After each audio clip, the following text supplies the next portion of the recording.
జిల్లా మనం చూస్తున్నాం అంబర్పేట ఎస్ఐ భానుప్రకాష్ ఇప్పుడు ఇదే పేరు తెరపైకి వస్తుంది. పలు వివాదాల్లో చిక్కుకుంటున్నారు ఎస్ఐ అని మనం చెప్పుకోవచ్చు.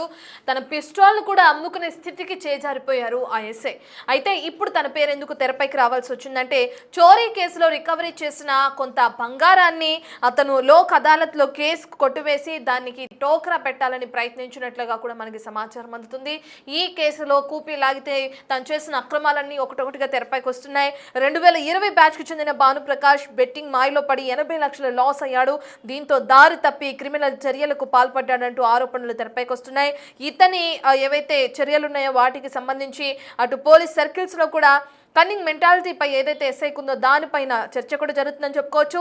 పిస్టల్ మిస్సింగ్ పై కూడా ఉన్నతాధికారులు ఇప్పటికే విచారణ చేస్తున్నారు. ఎస్ఐ క్రిమినల్ యాక్టివిటీస్ పై కూడా ఆరా తీస్తున్నట్లు మనకి సమాచారం అందుతుంది. అసలు ఏం జరిగింది, ఎందుకు ఇతని పేరు తెరపైకి వస్తుంది, చోరీ కేసులో రికవరీ అయిన 5 తులాల బంగారాన్ని ఎందుకు కొట్టేయాలనుకున్నాడు, ఎప్పటి నుంచి బెట్టింగ్ యాప్స్ కి ఇతను బానిస అవడం జరిగింది, ఈ డీటెయిల్స్ అన్ని అందించడానికి మా ప్రతినిధి సురేష్ లైవ్ లో జాయిన్ అవుతున్నారు. సురేష్, మనం చూస్తున్నాం ఎస్ఐని ఇప్పటికే అదుపులోకి తీసుకున్నారా, విచారిస్తున్నట్లు తెలుస్తుంది. పిస్టోల్కి సంబంధించిన డీటెయిల్స్ ఏ విధంగా ఉన్నాయి?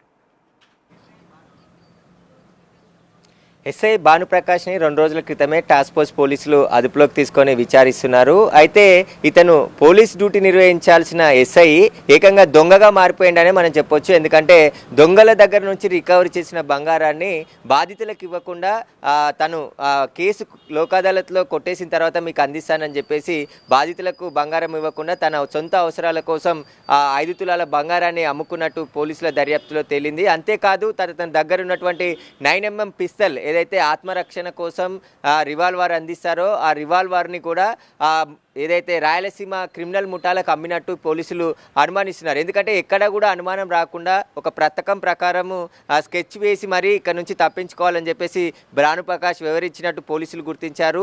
పోలీస్ స్టేషన్లో ఉన్నటువంటి సీసీ కెమెరాలు భానుప్రకాష్ వ్యవహారాన్ని అంతా కూడా పట్టించాయని చెప్పేసి చెప్పుకోవచ్చు. ఎందుకంటే తాను పోలీస్ స్టేషన్లో ఉన్నటువంటి లాకర్లో తన రివాల్వర్ని పెట్టానని చెప్పేసి కూడా ఆ లాకర్ను ఓపెన్ చేయడానికి సిఐ సమక్షంలో తీసుకెళ్లి లాకర్ ఓపెన్ చేయడంతోనే అక్కడ బుల్లెట్లు మాత్రమే ఉన్నాయి.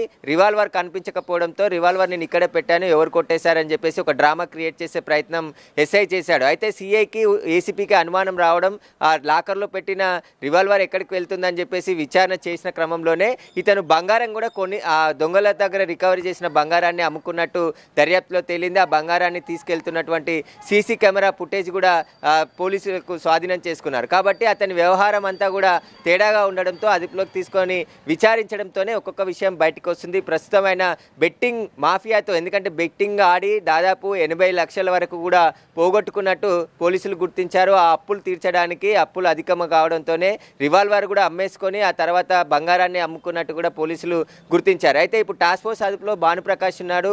భానుప్రకాష్ ఏపీలో గ్రూప్ 2 ఉద్యోగం వచ్చిందని చెప్పేసి కూడా ఇక్కడ పోలీస్ స్టేషన్లో నమ్మించే ప్రయత్నం చేసి ఒక డ్రామా క్రియేట్ చేసి ఏపీకి నేను వెళ్ళిపోతున్నానని చెప్పేసి కూడా తనకు సంబంధించిన రివాల్వర్ తీసుకోవడానికి పోలీస్ స్టేషన్కి చివరిసారిగా వచ్చానని చెప్పేసి అక్కడ అంతా ఒక డ్రామా క్రియేట్ చేయడంతోనే ఈ వ్యవహారం అంతా బయటకు వచ్చినట్టు తెలుస్తుంది. అయితే ఉన్నతాధికారులు కూడా ఈ ఘటన పైన సీరియస్ అయ్యారు.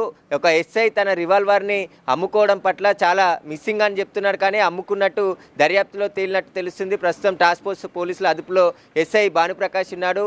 ఆయనకు సంబంధించి ఎక్కడా కూడా 2020 బ్యాచ్కి చెందిన ఎస్ఐ ఎక్కడా కూడా డ్యూటీ సరిగ్గా చేయలేదు, ఎప్పుడు కూడా లీవులు పెడుతూ డుమ్మాలు కొడుతూ ఉండేవాడని చెప్పేసి కూడా దర్యాప్తులో తేలింది. కాబట్టి భానుప్రకాష్ పైన వ్యవహారం పైన పూర్తి స్థాయిలో దర్యాప్తు చేయాలని చెప్పేసి కూడా హైదరాబాద్ కమిషనర్ సజ్జనార్ కూడా ఆదేశాలు జారీ చేసినట్టు తెలుస్తుంది. ప్రస్తుతం భానుప్రకాష్ని టాస్క్ ఫోర్స్ పోలీసులు అదుపులోకి తీసుకొని విచారిస్తున్నారు. ఒకవేళ రివాల్వర్ ఎలా మిస్ అయింది, ఎక్కడ పెట్టాడు, చివరిసారిగా ఎక్కడ, ఎందుకంటే మెయింటెనెన్స్ కూడా ఉంటుంది, రివాల్వర్ ఎప్పుడు ఇచ్చాడు, ఈ బుల్లెట్స్ ఎన్ని ఉన్నాయి, అతనికి ఇచ్చిన బుల్లెట్స్ ఎన్ని ఉన్నాయి, వాటికి సంబంధించిన వివరాలన్నిటిని కూడా ఆరా తీస్తున్నారు. ప్రస్తుతం అయితే దర్యాప్తు చేస్తున్నారు. ఒక ఎస్ఐ ప్రజలకు రక్షణగా ఉండాల్సిన ఉద్యోగంలో ఉంటూ ఇలా చోరీలకు పాల్పడి బెట్టింగ్ యాప్లు ఆడి డబ్బులు పోగొట్టుకొని ఆ తర్వాత తానే చోరీ చేసిన బంగారాన్ని, ఏదైతే దొంగలు చోరీ చేసిన బంగారాన్ని రికవర్ చేసి అది అమ్ముకొని సొంత రివాల్వర్ని కూడా సైతం అమ్మేసుకున్నాడని చెప్పేసి పోలీసులు అనుమానిస్తున్నారు. కాబట్టి ప్రస్తుతం లోతైన దర్యాప్తు చేస్తుంది. ఒకవైపు బెట్టింగ్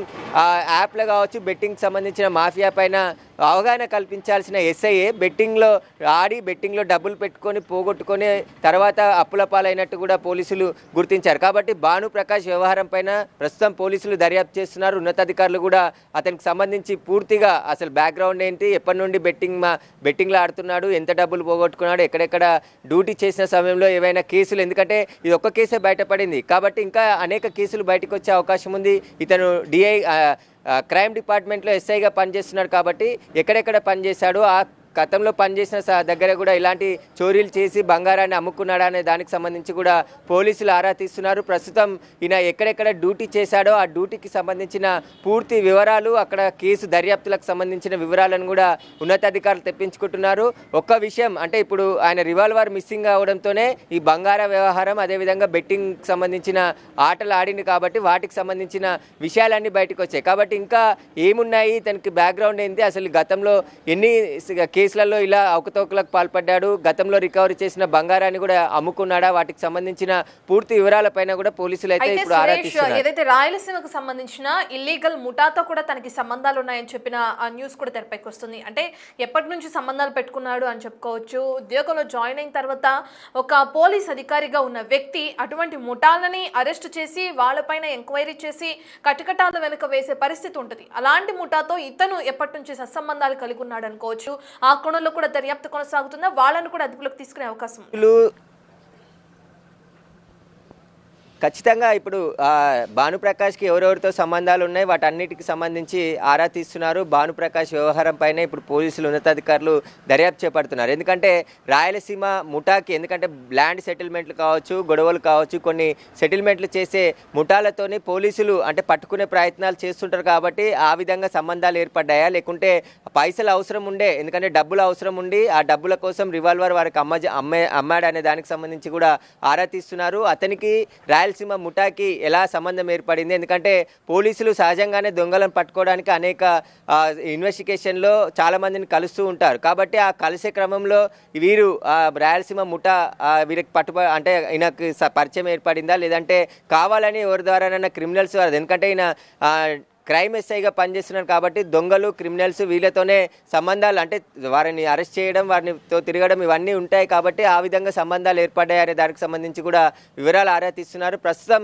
ఆ పోలీస్ శాఖ ప్రతిష్టను దిగదార్చే విధంగా భానుప్రకాష్ వ్యవహారం ఉండడంతో ఉన్నతాధికారులు కూడా చాలా సీరియస్ అయ్యారు. దీనికి సంబంధించి ఆయన 3 రోజుల క్రితమే అతన్ని సస్పెండ్ చేసి అదుపులోకి తీసుకొని విచారిస్తున్నారు. ఇంకా పోలీస్ శాఖ మాత్రం దీనికి సంబంధించి ఎలాంటి ప్రకటన చేయలేదు. అసలు భానుప్రకాష్ వ్యవహారం పైన ఆయన రివాల్వర్ మిస్ అయిందా, అమ్ముకున్నాడా, లేకుంటే ఎక్కడైనా కుదవ పెట్టాడనే దానికి సంబంధించి కూడా, ఎందుకంటే సర్వీస్ రివాల్వర్ని అంటే అమ్మేశాడంటే అతనికి ఉద్యోగం పట్ల ఏ విధంగా ఉందనే దానికి సంబంధించి ఆయన క్రిమినల్ మెంటాలిటీకి సంబంధించి కూడా అర్థమవుతుంది. కాబట్టి పోలీసులు అయితే చాలా సీరియస్గా తీసుకొని ఉన్నతాధికారులు ఈ కేసుని దర్యాప్తు చేస్తున్నారు. దర్యాప్తులో అన్ని విషయాలు బయటకు వచ్చిన తర్వాత ఒక ప్రెస్ నోట్ విడుదల చేసే అవకాశం. Right, thank you Suresh.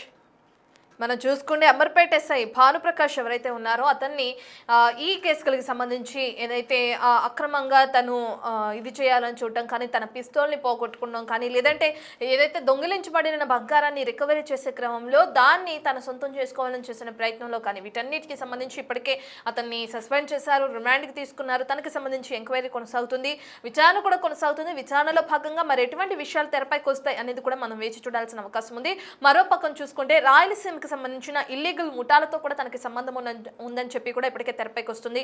మరి ఆ ముఠా సభ్యులను కూడా ఎంక్వైరీ చేస్తారా, వాళ్ళని కూడా అదుపులోకి తీసుకుంటే ఇతనికి సంబంధించి ఏ విధంగా ఇల్లీగల్ యాక్టివిటీస్ అనేవి కొనసాగినాయి అనే డీటెయిల్స్ అన్నీ కూడా ఈ విచారణలో భాగంగా తెరపైకి వస్తాయి.